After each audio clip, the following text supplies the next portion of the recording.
We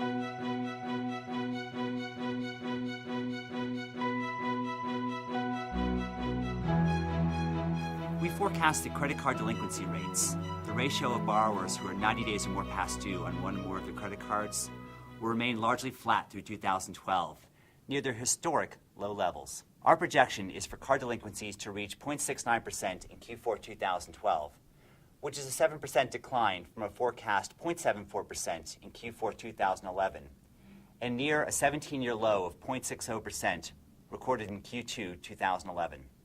Credit card delinquencies are expected to remain fairly steady through 2012, ranging between 0.69% and 0.76%, levels far below those typically observed in the past decade. We projected 39 states and the District of Columbia are projected to see credit card delinquency declines in 2012, with consumers in Delaware, Oklahoma, and California seeing the largest improvements. At the same time, we forecast that 11 states will see credit card delinquency increases in 2012, with Connecticut, Missouri, and Louisiana experiencing the largest increases. Mississippi, Louisiana, and Missouri are projected to end 2012 with the highest overall rate of credit card delinquencies, while North Dakota, Wyoming, and Alaska, which are states with some of the lowest unemployment rates in the United States, are forecast to have the lowest delinquency rates at year-end.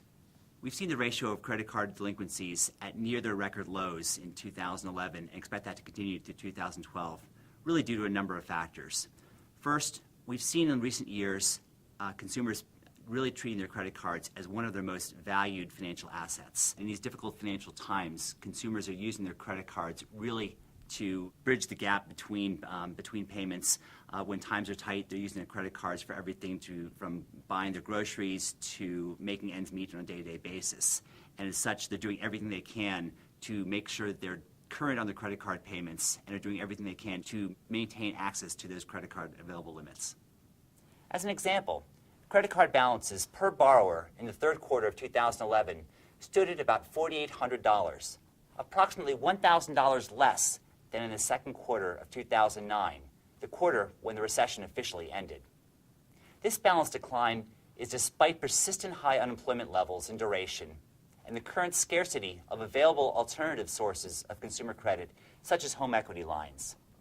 We've observed that consumers, since about 2008, have prioritized paying their credit cards ahead of their mortgages, car loans, and other financial obligations in order to maintain access to their cards and available credit limits. This is a reversal of the traditional payment hierarchy, where borrowers would previously do everything they could to continue making mortgage payments and prevent their homes from falling into foreclosure.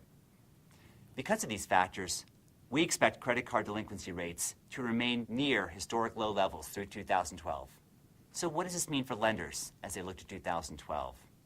Low delinquency rates are good news for lenders who are concerned with managing risk and minimizing charge-offs in their credit card portfolios. At the same time, trends in consumer deleveraging, where consumers over the past 2 years have been actively reducing credit card balances, present challenges to lenders who are looking to grow their card business and their consumer loan portfolios overall. We see many lenders are targeting this same group of super prime and prime consumers with new card offers. However, response rates on these offers are extremely low, due in part to what TransUnion's research has revealed, that of consumers in these lowest risk credit ranges, a majority are reducing their card balances and don't appear to want more credit. The good news for lenders is that they may be able to find growth opportunities by using data and analytics to identify groups of consumers in near-prime segments that meet their risk criteria and are not being saturated by competing offers. In summary, what can we expect from credit cards in 2012? We expect a continued acquisition focus by lenders on prime and super prime consumer segments. At the same time, we expect that consumers should continue to place high importance on keeping their credit cards healthy and available. As a result of these factors, credit card delinquency rates will remain near record low levels through 2012.